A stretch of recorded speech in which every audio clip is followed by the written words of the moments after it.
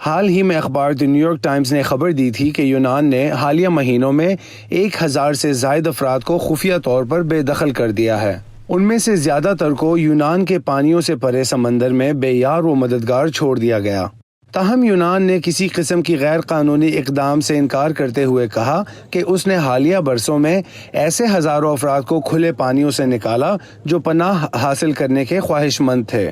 یونانی حکومت کا کہنا ہے کہ وہ یورپی یونین کی سرحدوں کی پوری تندہی سے سخت مگر شفاف پالیسیوں سے حفاظت کر رہی ہے۔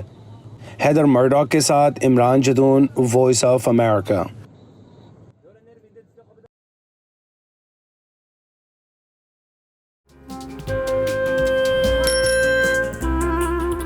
ابا جیسے کروڑوں لوگ جہاں ہر روز ایمانداری سے کام پر لگے ہوں، چاہے وہ دفتر میں ہوں یا کھیتوں میں، سڑکیں ہوں، بارڈرز، کھیل کا میدان یا کوئی انٹرنیشنل سٹیج، جب پاکستان کا نام روشن کرنے والوں کی کہانیاں کہنے کے لیے ہمارے پاس وقت کم پڑ جائے، جب پورا ملک ہی خود کو آگے لے جانے میں لگا ہو، تو پھر دنیا بھر میں اس کا پرسپشن مٹھی بھر لوگ کیوں بناتے ہیں؟ We are almost there, but not there yet. لگتا ہے تھوڑی محنت اور کرنی ہوگی ہمیں بھی۔ ویو 360 صرف آج نیوز پر۔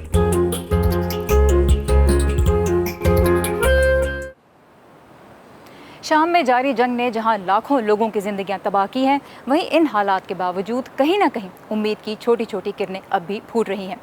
وائس آف امریکہ کی ٹیم ہمیں لے کے جا رہی ہے ترک شامی بارڈر کے قریب واقع ایک بستی میں، جہاں ان دنوں ایک نئی اور منفرد مارکیٹ توجہ حاصل کر رہی ہے۔ وجہ یہ ہے کہ تمام دکانیں خواتین چلاتی ہیں۔ یوں وہ معاشی طور پہ خود مختاری تو حاصل کر ہی رہی ہیں، ساتھ میں کمیونٹی کے لیے کچھ آسانیاں بھی پیدا کر رہی ہیں۔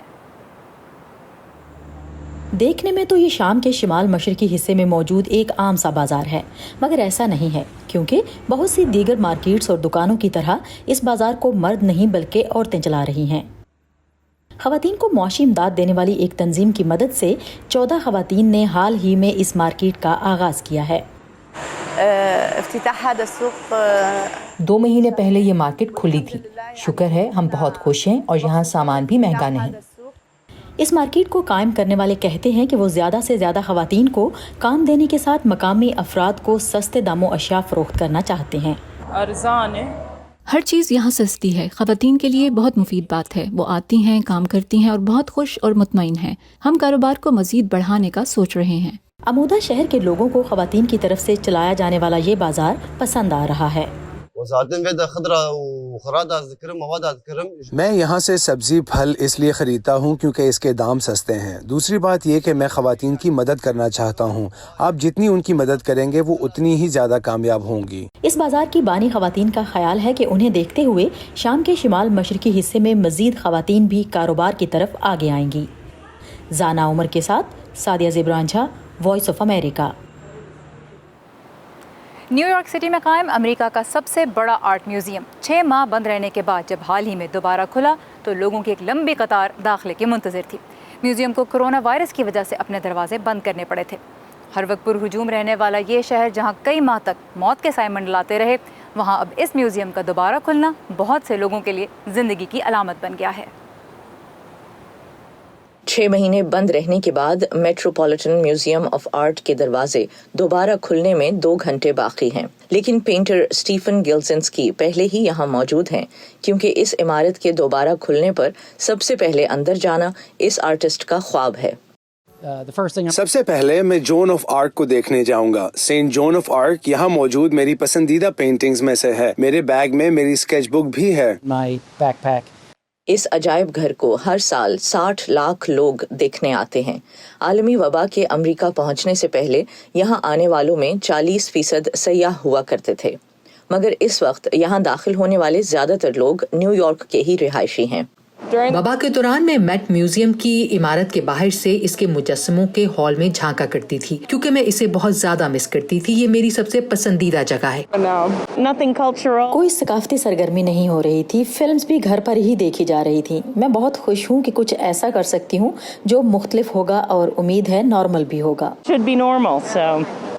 عجائب گھر کے ڈائریکٹر نے وبا کے بعد سب سے پہلے یہاں آنے والوں کا خیر مقدم کرتے ہوئے انہیں ان کے ساتھ تصویر اتروانے کی پیشکش بھی کی ہے. اس سال اس عجائب گھر نے اپنی 150 سالہ تقریبات منانے کے بڑے منصوبے بنائے تھے، لیکن ڈائریکٹر کے مطابق اب ارادہ بدل گیا ہے. ہم اس وقت خوشی منانا نہیں چاہتے. میرا خیال ہے کہ ہم اپنی خدمات پیش کرنا چاہتے ہیں، خاص طور سے نیو یارک کے رہائشیوں کے لیے، اور چاہتے ہیں کہ نیو یارک کی واپس لوٹتی زندگی کا حصہ بنے اور ایسا ماحول بنائیں جس کی نیو یارک سے پیار کرنے والے توقع کرتے ہیں. اس عجائب گھر نے مارچ کے وسط سے اب تک اپنے 20% سٹاف کو فارغ کرنے کے ساتھ ساتھ تقریباً $15 کروڑ کا مالی نقصان بھی اٹھایا ہے. حکام کو امید ہے کہ اب حالات بہتر ہوں گے تو ان کی آمدن میں بھی اضافہ ہوگا. اس دوران اب یہاں آنے والوں کو پہلے سے بکنگ کرنا ہوگی، اپنے درجہ حرارت چیک کرنا ہوں گے اور چہرے پر ماسک پہننا ہوگا. یہاں آنے والوں نے میکنگ آف دا میٹ نامی ایک نئی نمائش دیکھی ہے. اس نمائش میں آرٹ کے 250 نمونے ہیں جو اس عجائب گھر کے 150 سال پر محیط سفر کی کہانی سناتے ہیں. میں نے اصولوں کی خلاف ورزی نہیں کی. میں گھر پر ہی رہی، گھر صاف کیا، اپنے ہر کام کا خیال رکھا، اور اب زندگی دوبارہ اسی معمول پر آ رہی ہے جو پہلے کبھی تھی. کھانے پینے کی اشیاء کے کاروبار سے منسلک مقامی لوگ بھی اپنے بزنس کی طرف واپس لوٹ رہے ہیں. ہمیں یہ توقع نہیں تھی کہ سب کچھ ایک دم رک جائے گا. ہم نے ایک بار کاروبار کھولنے کی کوشش کی، لیکن یہاں پر کوئی آتا ہی نہیں تھا. یہ جگہ سیاحوں کی منزل ہوتی ہے، اور جب ایسی جگہ کو ہی بند کر دیا جائے سو یہ 5 ماہ بہت طویل تھے. اس عمارت کے داخلی حصے میں سیاہ اور سفید بینرز آویزاں ہیں جن پر لکھا ہے ڈریم ٹوگیدر، یعنی مل کر خواب دیکھیے، اور یہی آرٹ کی طاقت کا عکس ہے. نینا ویشنو کے ساتھ نخبت ملک، وائس آف امریکہ. آخر میں ملتے ہیں آرٹسٹ لورا سپلین سے، جنہیں کرونا وائرس میں بھی دلکشی کا پہلو نظر آتا ہے. لورا ایک عرصے سے وائرسز کی دنیا کے منفرد پہلو سامنے لے کے آ رہی ہیں، تو آئیے دیکھتے ہیں بایولوجی اور آرٹ کا یہ حسین امتزاج. دور سے یہ اشکال ان جالیدار آرائشی رومالوں جیسی دکھائی دیتی ہیں جنہیں پرانے زمانے میں فرنیچر کی حفاظت کے لیے استعمال کیا جاتا تھا. When you look closer, you realize there's something just a little bit off. اگر آپ قریب سے دیکھیں تو آپ کو کچھ مختلف نظر آئے گا. دراصل یہ اشکال اپنے اندر مہلک وائرسز کو چھپائے ہوئے ہیں.